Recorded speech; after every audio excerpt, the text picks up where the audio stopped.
नमस्कार। भाग 14 में हमने देखा कि नरेंद्र और उसके पिता में बहस होती है और उसके पिता इस बात से अप्रसन्न हैं कि नरेंद्र विवाह के लिए तत्पर नहीं है, विवाह करना नहीं चाहता और ना ही स्पष्ट रूप से बताता है कि वो क्या करना चाहता है। फिर एक छोटी सी घटना होती है जिसमें नरेंद्र अपनी बहन के ऊपर बहुत ज़्यादा नाराज़ हो जाता है क्योंकि वो उसको मछली परोस देती है और वो कहता है कि वो सिर्फ निरामिष भोजन ही करता है। इस पर भी उसके पिता थोड़े खिन्न हो जाते हैं क्योंकि उन्हें लगता है कि बंगाली होने के नाते मछली और कछुआ खाना तो उसके स्वभाव में होना चाहिए। फिर अंत में हमने देखा कि नरेंद्र पहली बार अपने गुरु स्वामी परमहंस से मिलता है और उनसे बहुत अधिक प्रभावित नहीं होता, पर उसके गुरु बहुत प्रसन्न होते हैं नरेंद्र का गाना सुनकर और उसे अपने आश्रम में आमंत्रित करते हैं। नरेंद्र काफ़ी दिनों से इस ऊहापोह में था कि वो ईश्वर के बारे में और अधिक कैसे जान सकता है। तो यद्यपि वो अपने गुरु से, अपने होने वाले गुरु से कहना चाहिए, प्रभावित तो नहीं होता, पर यह निर्णय लेता है कि वो एक बार जाके मिल के आएगा क्योंकि उसे वास्तव में ये बहुत ज़्यादा तीव्र जिज्ञासा थी कि वो ईश्वर के बारे में जाने और कोई उसको इस जानकारी प्राप्त करने में सहायता कर सके। अगले रविवार को सुरेंद्र नाथ मित्र की बग्घी कलकत्ता की धूल भरी ऊबड़ खाबड़ सड़कों पर 5-6 मील की यात्रा कर दक्षिणेश्वर पहुंची। बग्घी रुक गई तो उसमें से नरेंद्र तथा उसके 3 मित्र प्रियनाथ, मोदी तथा दाशरथी सान्याल उतरे। रामचंद्र दत्त सबके पश्चात बग्घी से उतरे। नरेंद्र ने सुरेंद्रनाथ मित्र के साथ दक्षिणेश्वर आने की योजना तो बना ली थी, किंतु उसका द्वंद्व अंत तक मिट नहीं पाया था। जब भी वो काली मंदिर के उस पुजारी के विषय में सोचता था तो उसकी बुद्धि इस श्रम को सर्वथा निरर्थक मानकर जाने का निषेध कर देती थी, किंतु ईश्वर को खोज पाने की बावरी आशा उससे लगातार राम दादा और सुरेश बाबू की बात मान लेने का आग्रह करती थी। वह स्वयं ही झल्लाकर स्वयं से पूछा करता था कि वह जाना चाहता है या नहीं। इसका निर्णय और द्वंद्व तो उसने पहले कभी नहीं झेला था, किंतु किसी एक स्पष्ट निर्णय पर वह अंत तक नहीं पहुंच पाया था और वह अपनी तर्क प्रणाली का विरोध कर पाया और न ही अपने लोभ का शमन। न वह अपनी बौद्धिकता को चुप करा पाया, न अपनी श्रद्धा के पांवों में बेड़ियां डाल पाया। अंत में उसने अपने मित्रों को साथ लाने का निर्णय किया और अपने मित्रों में भी केवल उन्हीं को चुना जिनकी न ईश्वर में कोई रुचि थी, न मंदिर में और न ही मंदिर के पुजारी में। वो लोग तो केवल सैर सपाटे के लिए नरेंद्र के साथ आ गए थे। उससे नरेंद्र की बुद्धि को भी संतोष हुआ कि वो पुजारी के लिए कोई बहुत श्रद्धा भाव लेकर नहीं जा रहा था। बहुत संभव है कि पुजारी को पाठ पढ़ाने की ही आवश्यकता आ पड़े। नरेंद्र ने देखा मंदिर के घेरे में प्रवेश करते ही सुरेश बाबू और राम दादा दोनों ही श्रद्धा से नत हो गए। वो लोग जैसे भूल ही गए थे कि वो अपने साथ नरेंद्र और उसके मित्रों को भी लाए हैं।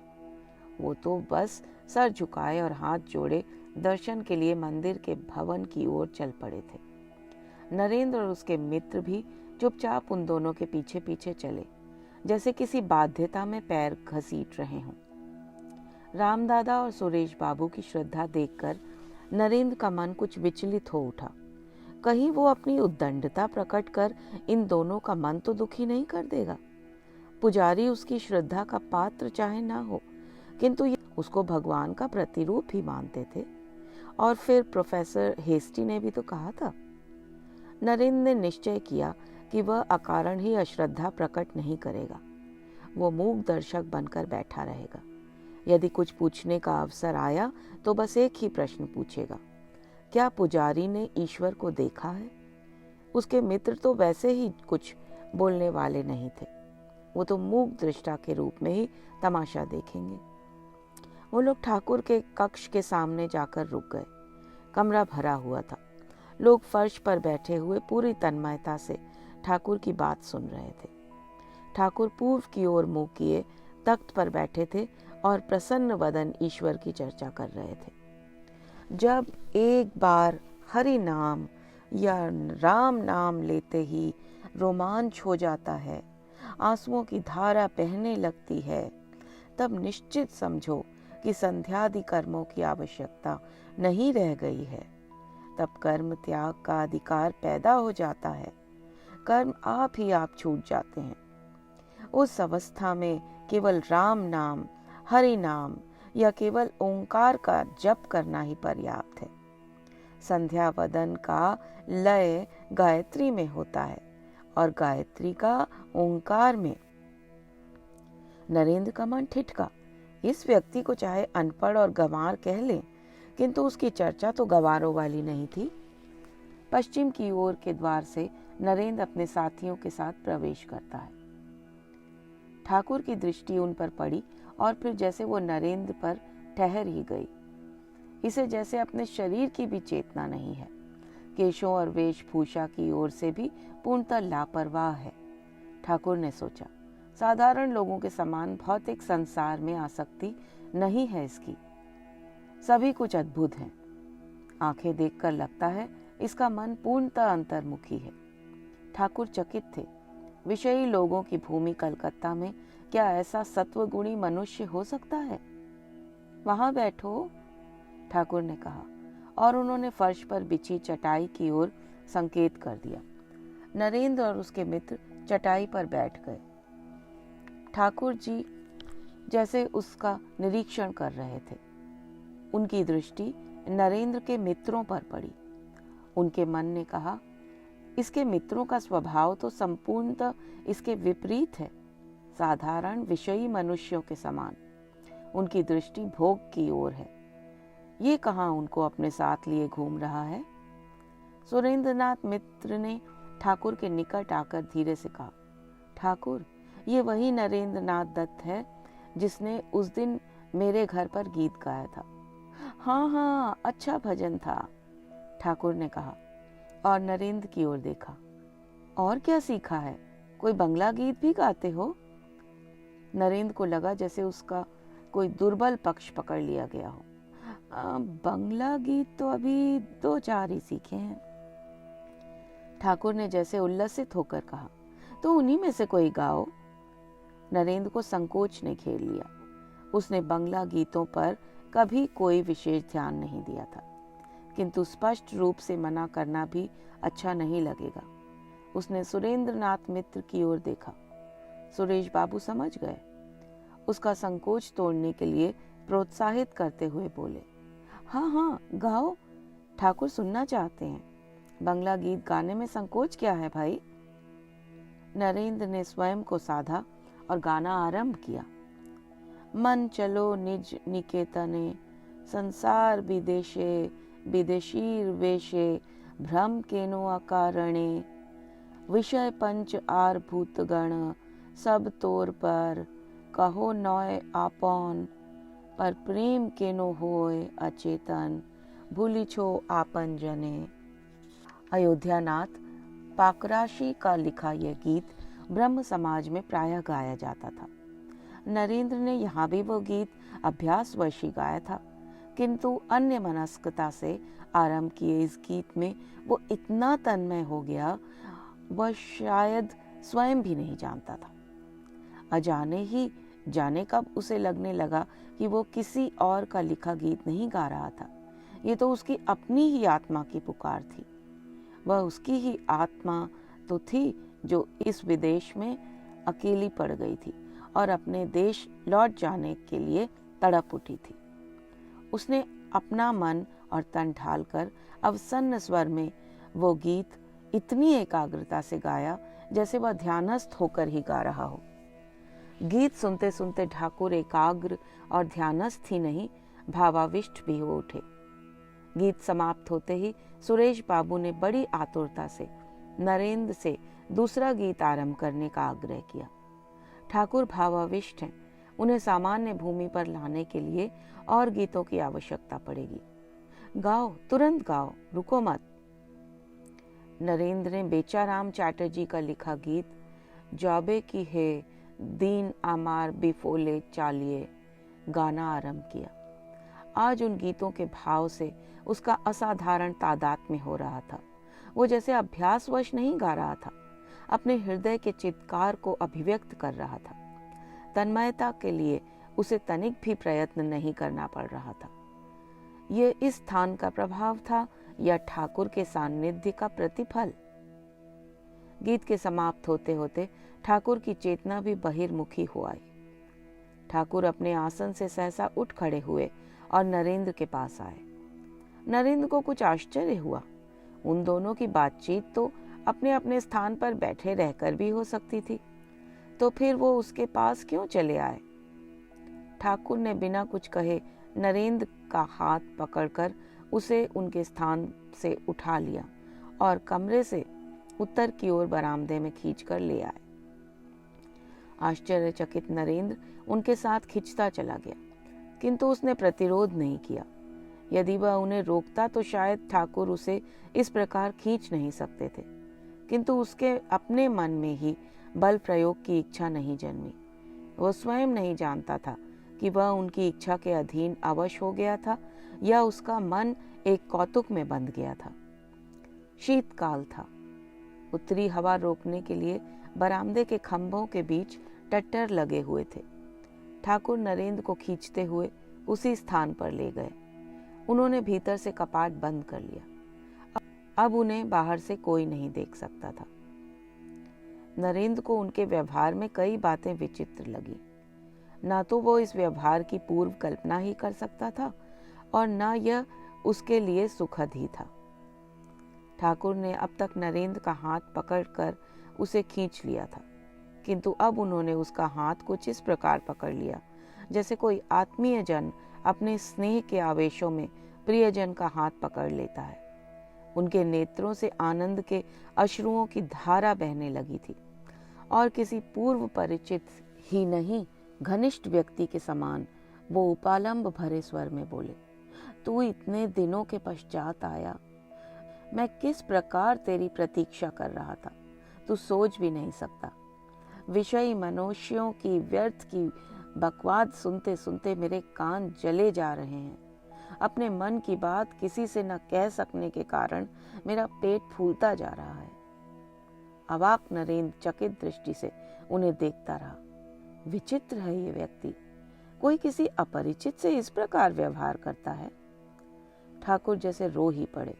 उनका विह्वल मन अश्रु बनकर उनकी आंखों में प्रकट हो गया था।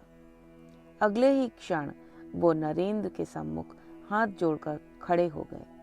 मैं जानता हूँ प्रभु, आप वही पुरातन ऋषि नर रूपी नारायण हैं।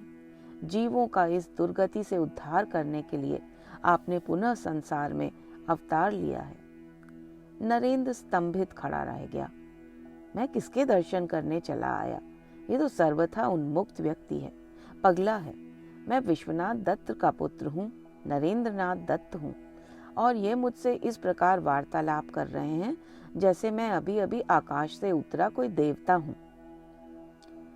और इससे पहले कि नरेंद्र कुछ कहता, ठाकुर बोले, ठहरो, यही मेरी प्रतीक्षा करना, कहीं जाना नहीं। ठाकुर ने कपाट खोला और अपेक्षाकृत अधिक स्फूर्ति से वो बाहर चले गए। नरेंद्र को कुछ शांति मिली। ओ, तो ये अपूर्व पागल हैं, जाने क्या करने गए हैं। और नरेंद्र के मन में सहसा उन्माद के भाव आ गए कि वो तत्काल यहाँ से भाग खड़ा हो। यहाँ ठहरने का कोई अर्थ ही नहीं था। राम दादा और सुरेश बाबू न जाने क्यों उसे इस व्यक्ति से मिलवाना चाहते थे। अब तक जो कुछ उन्होंने किया था वो सब अद्भुत ही था, और अब आकर कहीं वो उससे भी बड़ा कोई चमत्कार न कर बैठे। नरेंद्र सोचता गया, किंतु उसके शरीर ने वहां से चले जाने का कोई भी उपक्रम नहीं किया। वो स्वयं समझ नहीं पा रहा था कि ये उसका असमंजस था जो उसे वहां से जाने नहीं दे रहा था, या इस अधपगले की कोई ऐसी शक्ति थी जिससे उसके पांव जकड़ गए थे। थोड़ी ही देर में ठाकुर लौटे। उनके हाथ में मक्खन, मिश्री तथा कुछ मिठाइयाँ थी। वो आकर उसके सम्मुख खड़े हुए और अपना हाथ बढ़ाकर उसके मुंह में बलात् मिठाई ठूसते हुए बोले, खाओ।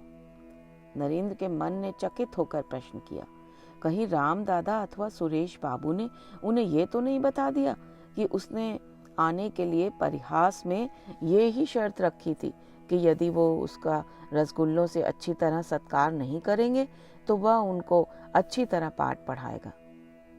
पर नहीं, ये सत्कार नहीं था, ये तो एक प्रकार की स्नेह विह्वलता थी जिसमें खिलाने वाला स्वयं यह नहीं जानता था कि वह कितना अटपटा काम कर रहा है।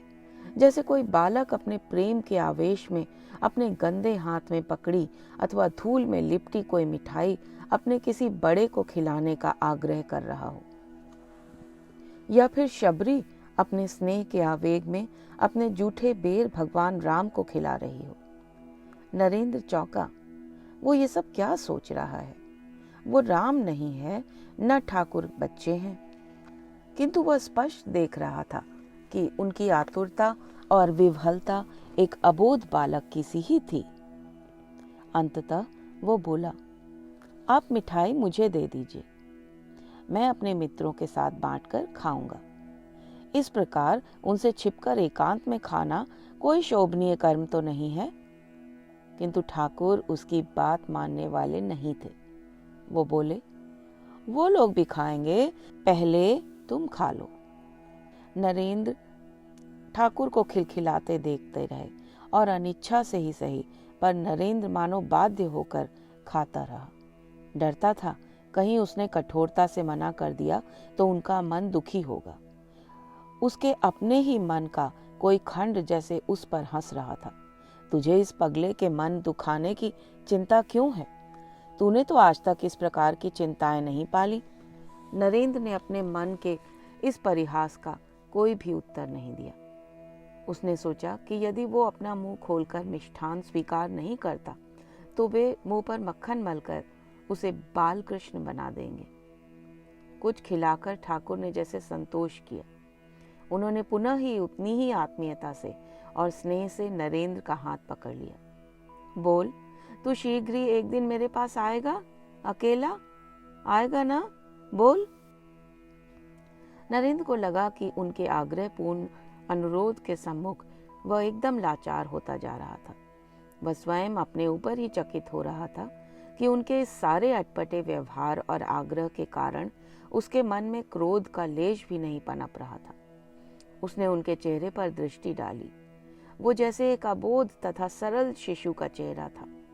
उनकी आंखों के आग्रह को अस्वीकार नहीं किया जा सकता था। आऊंगा। ठाकुर प्रसन्न हो गए, किंतु उन्होंने अपना आग्रह नहीं छोड़ा। शीघ्र आना, अधिक विलंब मत करना और अकेले आना। ठाकुर ने कपाट खोल दिया और बाहर निकल आए।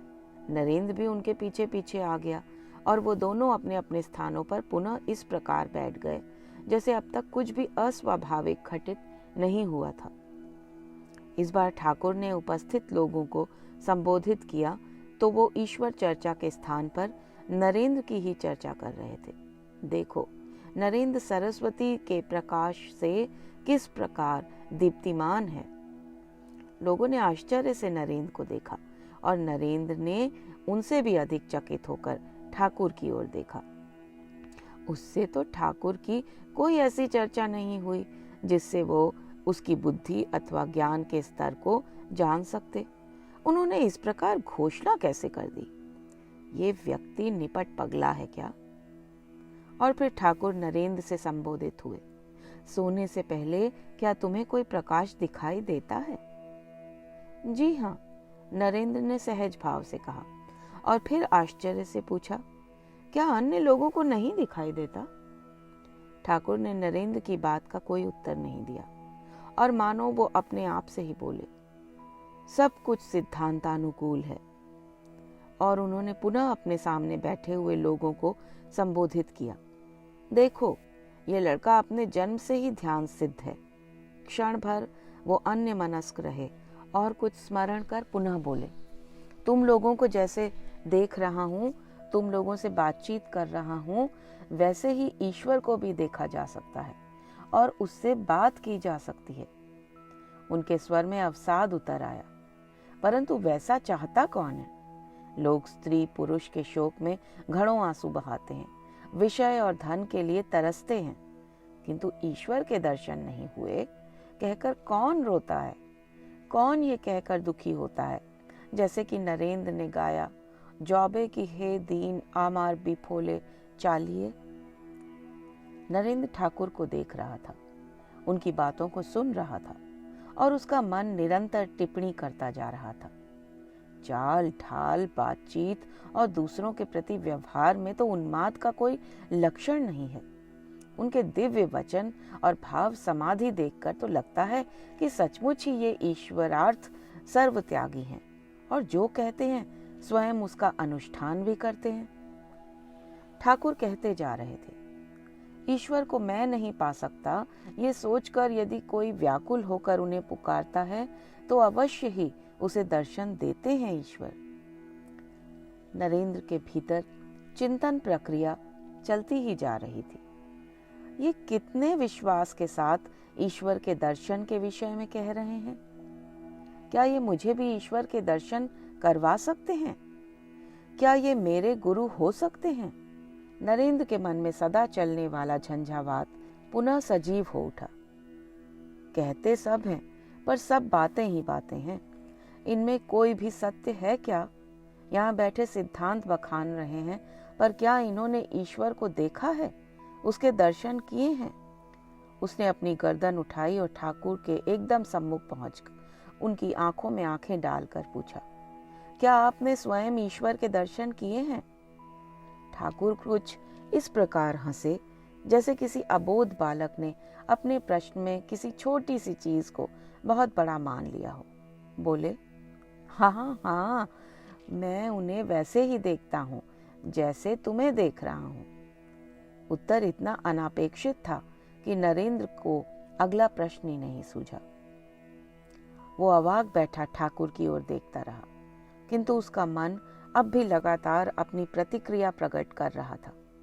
ईश्वर, मैं पहली बार ऐसे मनुष्य को देख रहा हूँ जो ये कहने का साहस करता है कि उसने ईश्वर को देखा है। इसका अर्थ है कि धर्म एक ऐसी वास्तविकता है जिसका अनुभव किया जा सकता है। इस संसार से भी अधिक सघन अनुभूति हो सकती है उसकी। वो अन्य धर्म प्रचारकों के समान कल्पना अथवा रूपक का सहारा लेकर व्याख्यान नहीं देते। सत्य ही सर्वस्व त्याग कर उन्होंने ईश्वरानुभव किया है और वो अपने प्रत्यक्ष अनुभव की बात कह रहे हैं। किंतु जैसा व्यवहार उन्होंने मेरे साथ किया है, उसका उनके प्रवचन के साथ सामंजस्य कैसे स्थापित हो सकता है? ये अर्धोन्मादी हैं क्या? पर उन्माद होने पर भी ईश्वर के लिए वैसा त्याग संसार में विरले ही कर सकते हैं। उन्मादी होने पर भी महापुरुष पूर्ण सात्विक और महान सन्यासी हैं। ये हमारी श्रद्धा, पूजा तथा सम्मान पाने के वास्तविक अधिकारी हैं।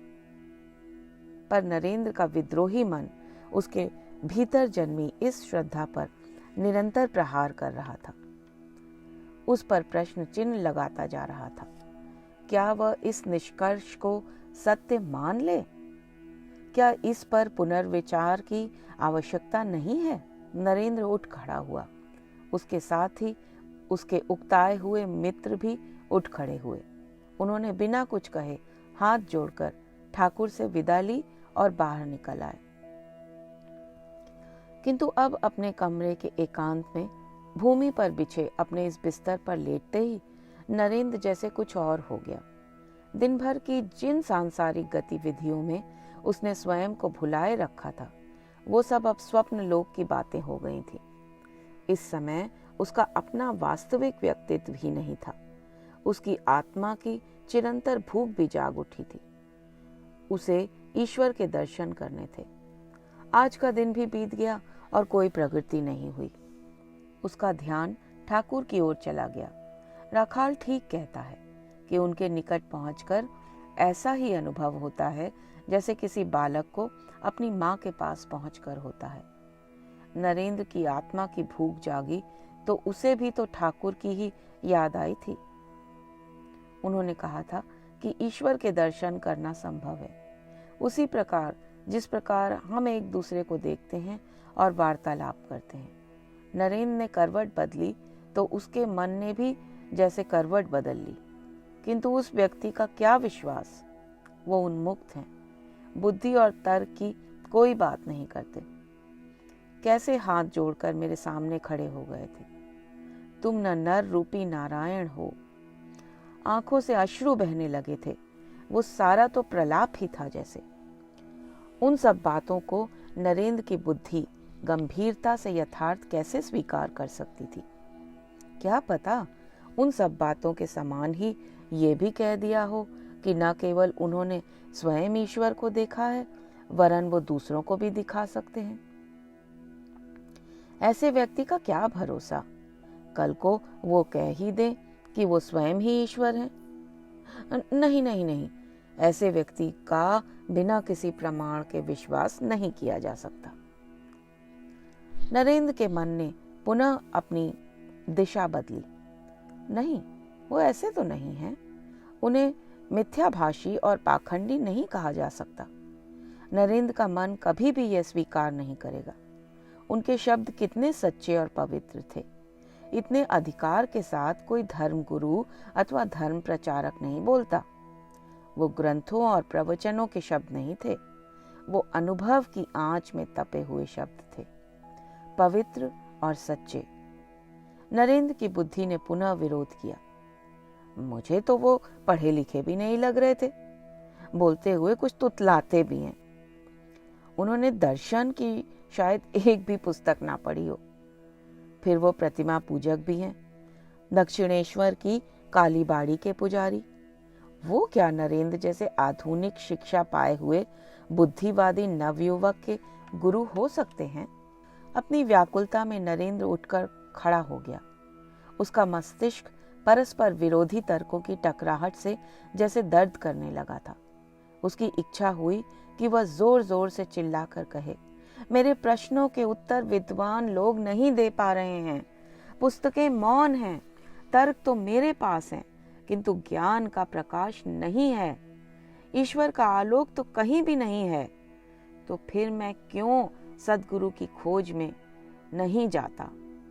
मैंने इतने लोगों से ज्ञान चाहा है, किंतु वो कहीं नहीं मिला। तो जो मुझे ज्ञान देने के लिए बुला रहा है, मैं उसके पास क्यों नहीं जाता? क्या है वह? बस मेरा अहंकार? इतने पढ़े लिखे और बौद्धिक लोगों के मध्य इस पगले ने क्या इसलिए जन्म लिया है कि उन सब के अहंकार को तोड़ सके? नरेंद्र का उन्माद बढ़ता ही जा रहा था। उसे लग रहा था कि उसका ये अंतर्द्वंद्व उसके लिए घातक ही ना हो। उसके मन और मस्तिष्क का ये संघर्ष तो जैसे उसके प्राण ही ले लेगा।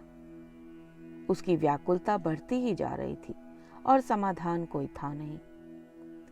इससे मुक्ति का तो बस एक ही मार्ग था कि वो सब कुछ भूलकर ध्यान करने के लिए बैठ जाए। नरेंद्र पद्मासन में बैठ गया। उसने अपने श्वास को नियंत्रित किया, ध्यान को केंद्रित किया। क्रमशः वह आत्मलीन होता जा रहा था। अब उसके चारों ओर संसार जैसे था ही नहीं। न ही उसकी मान्यताएं थीं, न उसके तर्क, न द्वंद्व, न ऊहापोह। चारों ओर शांति ही शांति थी। उधर ठाकुर का मन बहुत उदास था। एक विचित्र प्रकार की व्याकुलता ने उन्हें घेर लिया था। थोड़ी देर तक वो अपनी चौकी पर बैठे रहे और फिर उठकर टहलने लगे। रामलाल ने उन्हें इस प्रकार व्याकुल देखा तो पूछा, क्या बात है ठाकुर? ठाकुर ने उसे इस दृष्टि से देखा जैसे कह रहे हो कि क्यों परेशान करता है, और फिर बोले, हृदय में वेदना हो रही है रे। कैसी वेदना? रामलाल कुछ समझ नहीं पाया। आपको किसी सांसारिक वस्तु की इच्छा नहीं, हर समय ईश्वर के ध्यान में जुटे रहते हैं, काली माँ सदा आपकी आंखों के सम्मुख रहती हैं, फिर कैसी वेदना? ऐसी वेदना जैसे कोई अंगोछा निचोड़ने के समान मेरे कलेजे को जोर से निचोड़ रहा हो। मैं समझा नहीं ठाकुर। तू समझेगा भी नहीं। ठाकुर अब और अधिक कमरे में ठहर नहीं सके। वस्तुतः वो अपनी वेदना को ही उस समय संभाल नहीं पाए। दौड़ते हुए उत्तर की ओर झाऊ तला में चले गए। वहां और कोई नहीं जाता था। एकांत पाते ही उनकी आंखों से झरझर अश्रु बहने लगे। कंठ से मानो चीत्कार और सीतकार निकालना चाहते हों। उन्होंने स्वयं को बहुत संभाला, तो भी उनके मुंह से निकला, अरे तू चला आ, तुझे देखे बिना मैं नहीं रह सकता। ठाकुर देर तक बैठे अपनी व्याकुलता में रोते रहे और पुकारते रहे। मन जब कुछ शांत हुआ तो जैसे उन्होंने अपने आप से ही प्रश्न किया, और भी तो लोग हैं, उनसे मिलने के लिए भी तो व्याकुलता होती है, पर इस प्रकार तो वो कभी व्याकुल नहीं हुए और ना परेशान हुए। नरेंद्र में ही ऐसी क्या बात है? वो टहलते रहे और अपने आप से पूछते रहे, पर उनका मन कोई उत्तर नहीं दे पा रहा था। कहता था कि नरेंद्र की बात और है। उनकी आंखों से पुनः अश्रु बहने लगते थे और फिर से वे पुकार उठते थे, अरे तू चला, तुझे देखे बिना मैं नहीं रह सकता। नरेंद्र प्रातः ही दक्षिणेश्वर के लिए चल पड़ा। इस बार न उसने वहां जाने की किसी से चर्चा की, न किसी को संग लाने की बात सोची। यहाँ तक कि राम दादा और सुरेश बाबू को भी नहीं लिया। पैदल ही चल पड़ा। वराह नगर के दाशरथी सान्याल और सातकड़ी लाहरी आदि मित्रों के घर तो कभी कभी जाया ही करता था, तो दक्षिणेश्वर वहां से कितना ही दूर क्यों ना हो। तो दक्षिणेश्वर वहां से दूर ही कितना होगा। रानी रासमणी का बाग भी उन मित्रों के घर के आसपास ही कहीं होगा। किंतु जितना वो चलता जाता उतना ही रास्ता लंबा होता जाता। उसकी समझ में नहीं आ रहा था कि इस रास्ते को क्या हो गया है, इसका अंत भी होगा या नहीं। जब पहली बार वो सुरेश बाबू की बग्घी में आया था तो उसे इस दूरी का रंज मात्र भी आभास नहीं हुआ था। सहसा उसके मन में शंका जागी, कहीं वो मार्ग भूल तो नहीं गया है, नहीं तो अब तक उसे दक्षिणेश्वर पहुंच जाना चाहिए था। बहुत संभव है कि वो भटक गया हो और व्यर्थ ही गलत दिशा में चलता जा रहा हो। उसने दो एक जगह मार्ग पूछा। लोगों ने बताया कि दक्षिणेश्वर अभी कुछ दूर था। वो ठीक मार्ग पर जा रहा था। दक्षिणेश्वर पहुंचते पहुंचते नरेंद्र की लगभग वही स्थिति हो गई थी जो दौड़ में अपने गंतव्य तक पहुंचते पहुंचते धावक की हो जाती है। समाप्ति की सीमा रूपी रस्सी तक वह पहुंच जाए, चाहे उसके पश्चात वो थककर गिर ही क्यों ना पड़े।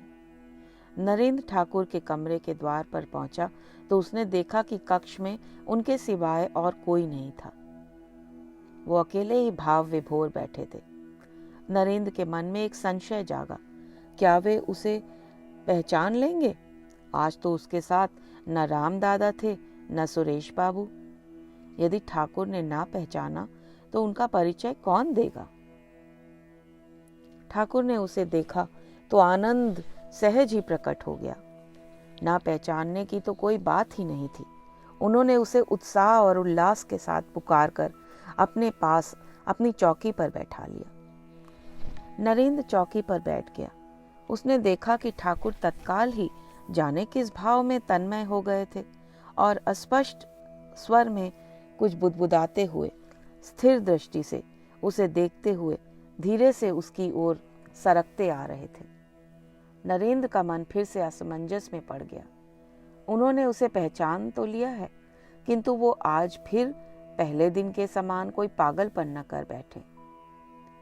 किस विचित्र दृष्टि से वे उसे देख रहे थे।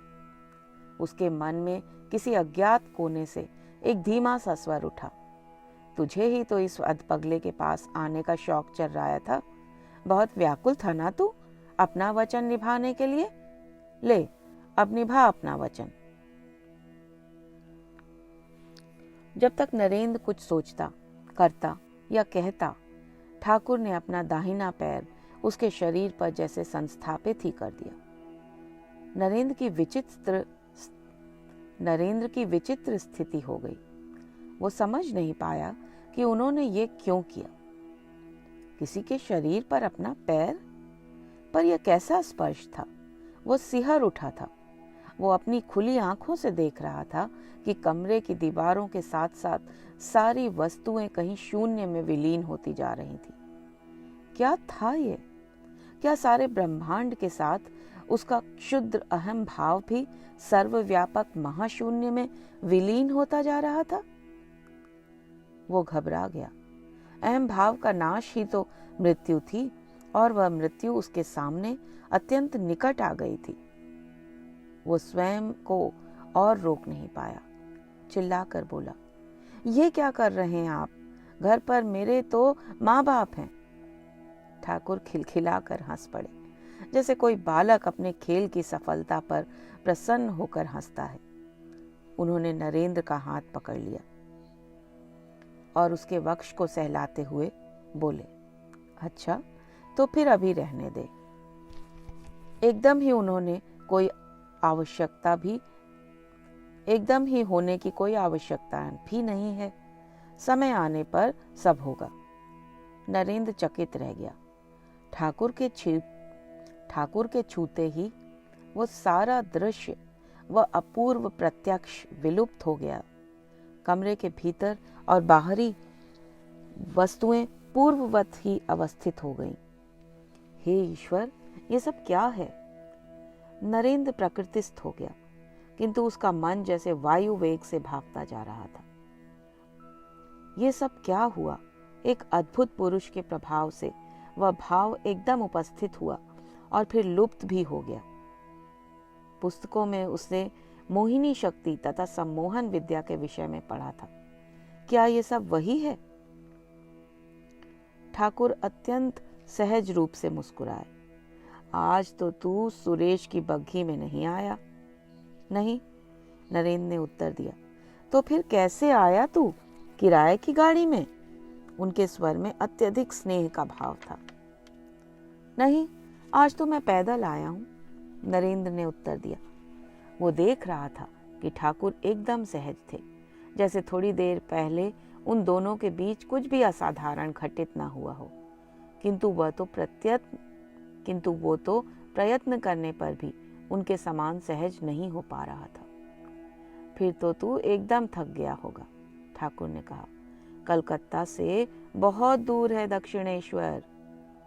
हाँ, दूर तो है, नरेंद्र ने कहा। पहली बार गाड़ी में आया था तो दूरी का कुछ पता ही नहीं चला था। अच्छा, तू बैठ, मैं तेरे खाने के लिए कुछ ले आऊं। ठाकुर उठकर खड़े हो गए। तू थका भी होगा और भूखा भी। ठाकुर ने नरेंद्र के उत्तर की प्रतीक्षा नहीं की। वो कमरे से बाहर चले गए। नरेंद्र का मन पहले के समान ही दौड़ने लगा। इच्छा मात्र से यदि ये पुरुष मेरे जैसे व्यक्ति के चित्त के दृढ़ संस्कार युक्त गठन को इस प्रकार नष्ट विनष्ट कर मिट्टी के लोंदे के समान ढाल सकता है, तो मैं इसे पागलपन कैसे मानूं? किंतु प्रथम दर्शन के दिन मुझे एकांत में ले जाकर उन्होंने जिस प्रकार संबोधित करते हुए बातें की थी, उससे इन्हें सिवाय उन्मादी के और क्या समझा जा सकता था। वो उठकर टहलने लगा। अपने जीवन में होश संभालने के पश्चात से वो शोध तथा तर्क की सहायता से प्रत्येक वस्तु तथा व्यक्ति के विषय में अपना मत स्थित करता था। आज बुद्धि और तर्क पर प्रचंड आघात हुआ था। उसके हृदय में कैसी तो वेदना हुई। तो क्या वो हताश हो जाए, बुद्धि और तर्क का त्याग कर दे, अंधविश्वासों में घिरता चला जाए? ठाकुर लौट आए थे। उनके हाथ में फल और मिठाइयां थी। वो आकर चौकी पर बैठ गए। ले खा, यही सब ला सकता हूं तेरे लिए। नरेंद्र आकर उनके पास बैठ गया। वो समझ नहीं पा रहा था कि उनके स्नेहपूर्ण आमंत्रण को स्वीकार करना चाहिए या नहीं। ठाकुर ने अपने हाथ से मिठाई खिलाने का प्रयत्न किया। खा ले, खा ले। विचित्र हैं ये, नरेंद्र सोचता जा रहा था। ये स्वयं अबोध शिशु के समान है या मुझे छोटा सा बालक समझते हैं? ये एक वयस्क व्यक्ति द्वारा अपने घर आए अतिथि का सत्कार नहीं था। ये तो ममतामयी माँ का अपने शिशु को खिलाकर संतोष प्राप्त करने जैसा कुछ था। ये लीलामय है या कौतुकी? क्षण भर में एक दूसरे ही व्यक्ति हो जाते हैं और अपरिचय अथवा किसी प्रकार की दूरी तो बीच में ही रहने नहीं देते। कैसे ये पूर्व परिचित और घनिष्ठ मित्र के समान आचरण करने लगते हैं। नरेंद्र ने कुछ अपने हाथ से खाया और कुछ ठाकुर ने अपने हाथों से खिलाया, किंतु उसका मन लगातार भागता जा रहा था। वह ठाकुर के विषय में अनेक कल्पनाएं कर रहा था। मन में कभी एक विचार आता, कभी दूसरा। खा पीकर नरेंद्र उठ खड़ा हुआ। अच्छा, अब चलूं? ठाकुर के चेहरे की वह नैसर्गिक प्रसन्नता तत्काल विलीन हो गई। अभी से? नरेंद्र सहज भाव से हंसा। मुझे कलकत्ता लौटना भी तो है। ठाकुर कुछ सहज हुए और फिर जैसे भविष्य के लिए आश्वस्त लिए बोले, बोल, फिर शीघ्र आएगा तो? फिर वही आग्रह। नरेंद्र क्षण भर के लिए कुछ सोचता खड़ा रहा और फिर बोला, आऊंगा। उसका मन लगातार कह रहा था कि इनको मना भी तो नहीं किया जा सकता। कलकत्ता लौटते हुए नरेंद्र सोच रहा था, उसने ठाकुर से न कोई प्रश्न पूछा, न कोई चर्चा की, न ईश्वर के विषय में बात की, न भक्ति के विषय में पूछा। ठाकुर के निकट जाते ही उसके तो मन से जैसे सारे प्रश्न ही तिरोहित हो गए थे। उसने उनसे ये भी नहीं पूछा कि उन्होंने उसके शरीर पर अपना पैर क्यों रखा, और न ही ये पूछा कि वो उसके साथ खिलवाड़ कर रहे हैं। बस खा पीकर पास बैठकर फिर आने का वचन देकर चला आया। नरेंद्र के मन में पुनः दक्षिणेश्वर जाने की उत्कंठा बढ़ती जा रही थी। वो बार बार अपने आप से पूछ रहा था कि ये उत्कंठा उसकी अपनी इच्छा का परिणाम था या यह ठाकुर की किसी मोहिनी शक्ति का प्रभाव। उसका मन उसे बार बार एक ही उत्तर देता था कि वह स्वयं उस अद्भुत पुरुष को समझने का संकल्प कर चुका था, इसलिए उसे वहां जाना ही होगा। किंतु उसकी बुद्धि बार बार उसके मन के निष्कर्ष पर प्रश्न चिन्ह लगा देती थी। कहीं ऐसा तो नहीं कि उसका मन इतना अधिक सम्मोहित हो चुका था कि वो ठाकुर की इच्छा को ही अपनी इच्छा मान बैठा था। नरेंद्र का द्वंद्व चलता रहा और वह स्वयं को अपनी दिनचर्या में जोते हुए इस द्वंद्व के अंतिम निष्कर्ष की प्रतीक्षा करता रहा। चौथे दिन से उसे लगने लगा कि अब वो और न तो इस द्वंद्व को सहन कर सकता है, न ठाकुर से अधिक समय तक दूर रह सकता है। पहली बार वह राम दादा तथा सुरेश बाबू के आग्रह और अपनी उत्सुकता के वशीभूत होकर गया था। दूसरी बार कदाचित वो अपना वचन पूरा करने के लिए गया था, किंतु इस बार तो उसे अपनी इच्छा और अपने संकल्प के कारण ही जाना होगा। अगले रविवार को वह पुनः दक्षिणेश्वर की ओर चल पड़ा। उसे लगा यदि वो आज नहीं गया तो अगले रविवार की प्रतीक्षा नहीं कर पाएगा। उसकी बुद्धि उसे लगातार सचेत करती रही कि उसे ठाकुर की किसी सम्मोहिनी शक्ति से अभिभूत नहीं होना चाहिए, मन को दृढ़ और सावधान रखना है। किंतु एक बात उसके मन में बहुत स्पष्ट थी कि वो ठाकुर से न तो भयभीत था, न ही उनके मन के किसी अनिष्ट की हल्की सी भी आशंका थी। ठाकुर के विषय में विचार करते ही उसके मन में जैसे स्नेह का कोई उत्स जन्म ले लेता था। नरेंद्र को देखकर ठाकुर प्रसन्न हो गए। उन्होंने उसका आह्लाद पूर्वक स्वागत किया और बोले, आज यहाँ नहीं बैठेंगे, आज यहाँ आवागमन कुछ अधिक ही है, तुझसे एकांत में कोई चर्चा नहीं हो सकेगी। चल यदुलाल के बगीचे में टहलाते हैं। नरेंद्र को इसमें क्या आपत्ति होती? वो तो स्वयं ही एकांत में उनसे चर्चा करने के लिए उत्सुक था। ठीक ही कहा उन्होंने कि यहाँ तो आवागमन लगा ही रहेगा। छुट्टी का दिन था, लोग उनके दर्शन को आएंगे ही। यदुलाल का बगीचा क्या सबके लिए खुला है? उसने ठाकुर के साथ चलते हुए पूछा।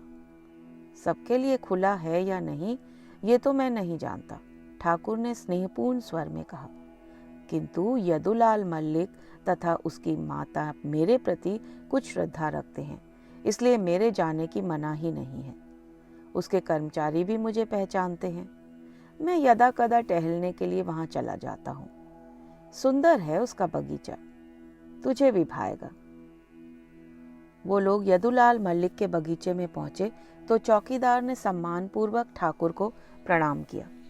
नरेंद्र ने देखा, ठाकुर ने ठीक ही कहा था, अधिकार पूर्वक वहां आ जा सकते थे वो। तू ईश्वर को भी स्मरण करता है या केवल यदुलाल की संपत्ति का ही ध्यान करता है? ठाकुर ने हंसकर चौकीदार से पूछा। स्वामी की संपत्ति का तो ध्यान करना ही चाहिए। चौकीदार हंसकर बोला, मेरा तो यही धर्म है, उसी का पालन करता हूँ। ठाकुर पुनः हंसे, तू तो धर्म का बड़ा मर्मज्ञ हो गया है। बात करता तो ठीक है, पर उसे समझता नहीं है। चौकीदार ने चकित होकर ठाकुर की ओर देखा। कैसे ठाकुर? तेरा स्वामी यदुलाल मल्लिक ही है, ईश्वर नहीं। ठाकुर बोले, यदुलाल की संपत्ति का ध्यान रखता है, ईश्वर के ऐश्वर्य का स्मरण नहीं करता। चौकीदार अवाक उन्हें देखता रहा। मैं ठहरा मूर्ख, इतनी दूर तक कहाँ सोच पाता हूँ। आपकी कृपा हो तो थोड़ा धर्म लाभ मुझे भी मिल जाए। चौकीदार हाथ जोड़कर मुंह ही मुंह कुछ बुदबुदाता हुआ आगे आगे भाग गया। ठाकुर और नरेंद्र थोड़ी देर तक गंगा तट पर टहलते रहे। आज ठाकुर अत्यंत चपल मन स्थिति में थे। वो छोटी छोटी चीजों की ओर नरेंद्र का ध्यान खींच रहे थे। कभी गंगा की किसी लहर की ओर इंगित करते, कभी जल के ऊपर कूद आई किसी मछली को दिखाते। फूलों और पक्षियों में आज उनकी कुछ अधिक ही रुचि थी। नरेंद्र चकित था कि वो उसके विषय में कुछ भी नहीं पूछ रहे थे। ना वो उससे ये पूछ रहे थे कि वह उनके पास क्यों आया है। अब चलकर थोड़ी देर बैठक में बैठ जाते हैं, उन्होंने कहा और बैठक की ओर चल पड़े। उन्होंने पलटकर नरेंद्र की ओर नहीं देखा, न ही उसके निकट आ जाने की प्रतीक्षा की। अपनी गति से चलते हुए वो बैठक में आकर बैठ गए। जब तक नरेंद्र उनके निकट आया, लगा वो समाधिस्थ होते जा रहे हैं। नरेंद्र उनके पास बैठ गया। वो सचमुच समाधिस्थ हो चुके थे। नरेंद्र के लिए ये और भी अच्छा अवसर था। वो उन्हें निकट से देखे और परखे। वो उन्हें स्थिर भाव से देखता रहा। तभी अकस्मात ही ठाकुर ने पिछली बार के समान ही आगे बढ़कर उसका स्पर्श किया। नरेंद्र पर्याप्त सावधान था, किंतु जाने उस शक्तिपूर्ण स्पर्श में ऐसा क्या था कि वो अभिभूत हो गया। पिछले बार तो उसे ब्रह्मांड घूमता हुआ दिखाई दिया था, किंतु इस बार उसका ब्रह्म ज्ञान ही लुप्त हो गया। ठाकुर के होंठ हिले और उन्होंने उसकी अवस्था में शब्द उच्चारित किए, तू कौन है? ठाकुर की मुद्रा ऐसी थी कि जैसे वो समाधिस्थ होकर भी अपने प्रश्न का मौन उत्तर पा रहे हैं। थोड़ी देर तक जैसे वो उत्तर को सुनते रहे और फिर उनके अधरों ने उसी प्रकार प्रश्न उच्चारित किया, कहाँ से आया है? क्यों आया है? कितने दिन यहाँ रहेगा? ठाकुर ने आंखें खोल दी, हाथ बढ़ाकर नरेंद्र के वक्ष को सहलाया। इस समय वह पूर्णतः प्रकृतिस्थ थे और उनके अधरों पर उपलब्धि की मधुर मुस्कान थी। नरेंद्र की चेतना लौटी तो उसको कुछ भी समझ नहीं आया कि उसके साथ क्या हुआ। ये अद्भुत पुरुष उसके लिए जैसे और भी अबूझ हो गया था, किंतु उसका मन बार बार ये कह रहा था कि वो अपनी बुद्धि से शायद इस व्यक्ति को कभी नहीं समझ पाएगा। इस अलौकिक महापुरुष को समझने के लिए तो उसे उनकी ही कृपा प्राप्त होनी चाहिए। दक्षिणेश्वर में राखाल को देखकर नरेंद्र प्रसन्न हो उठा। तुम कब आए राखाल? आज ही आया हूं। राखाल का स्वर इतना धीमा था जैसे कोई रहस्य की बात बता रहा हो। आज ही आया हूं का अर्थ? नरेंद्र ने कुछ चकित होकर पूछा। क्या तुम यहाँ कई कई दिन रह जाते हो? हाँ, राखाल ने बताया, मेरा तो घर लौटने का मन ही नहीं होता। अध्ययन में मेरा मन नहीं लगता। संसार से भी विरक्ति होने लगी है। नरेंद्र चकित हुआ। और तुम्हारी पत्नी? वो कुछ नहीं कहती। उसी के बड़े भाई मनमोहन मित्र ने ही तो मुझे यहाँ भेजा था। मनमोहन मित्र अर्थात राम दादा के मौसेरे भाई? हाँ, वो ही लाए थे। मेरी तो सास भी ठाकुर के प्रति श्रद्धा रखती हैं, राखाल ने बताया। एक बार मेरी पत्नी भी आई थी। ठाकुर ने उसकी परीक्षा कर देखा, पैर से लेकर सिर के केशों तक देखा और बोले, भय का कोई कारण नहीं है, देवी शक्ति है, पति के धर्म पथ में कभी बाधा नहीं डालेगी। ठाकुर ने नौबत खाने में कहला भेजा कि माँ रुपये देकर पुत्र वधू का मुख देखें। नौबत खाने में किससे कहला भेजा? नरेंद्र ने पूछा। माँ को। और किसको? माँ कौन? ठाकुर की पत्नी, राखाल ने बताया। ठाकुर विवाहित हैं? नरेंद्र ने चकित होकर पूछा। तुम्हें नहीं मालूम? नहीं। ठाकुर विवाहित तो हैं, किंतु वो दोनों तपस्या करते हैं, राखाल बोले। माँ वहां नौबत खाने में रहती हैं और ठाकुर यहाँ। दोनों का जीवन पति पत्नी जैसा नहीं है। नरेंद्र स्तब्ध खड़ा देखता रह गया। ये सब तो उसे ज्ञात ही नहीं था। तो ठाकुर भी विवाहित हैं? उसका ध्यान इस ओर गया ही नहीं था। उसकी आंखों के सामने उसका साइज घूम गया और फिर सीताराम की युगल मूर्ति। उसने सीताराम की उपासना छोड़ दी थी क्योंकि वो विवाहित थे। पर शिव पार्वती? क्या ठाकुर और माँ भी शिव पार्वती के ही समान हैं? क्या सोच रहे हो नरेंद्र? राखाल ने उसे हिलाया। नरेंद्र सहज हुआ। कुछ नहीं, अपनी बाल्यावस्था की कुछ बातें याद आ गई थी। वो रुका। तुम कई कई दिन यहाँ रह जाते हो तो तुम्हारे पिता चिंता नहीं करते? मेरे पिता सांसारिक व्यक्ति हैं। वो चाहते हैं कि मैं भी संपत्ति की व्यवस्था में उन्हीं के समान दक्ष हो जाऊं। उन्हें भय है कि साधु की संगति में मैं भी साधु बन जाऊंगा, राखाल ने बताया। वो मुझे मना करते थे, किंतु मुझसे घर पर रहा ही नहीं जाता, इसलिए मैं बार बार यहाँ आ जाता था।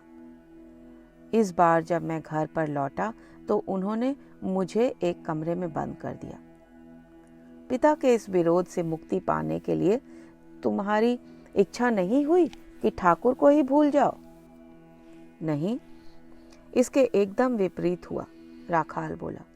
अवरोध के कारण मेरा मन ठाकुर के प्रति और भी आकृष्ट हुआ। तो फिर क्या किया तुमने?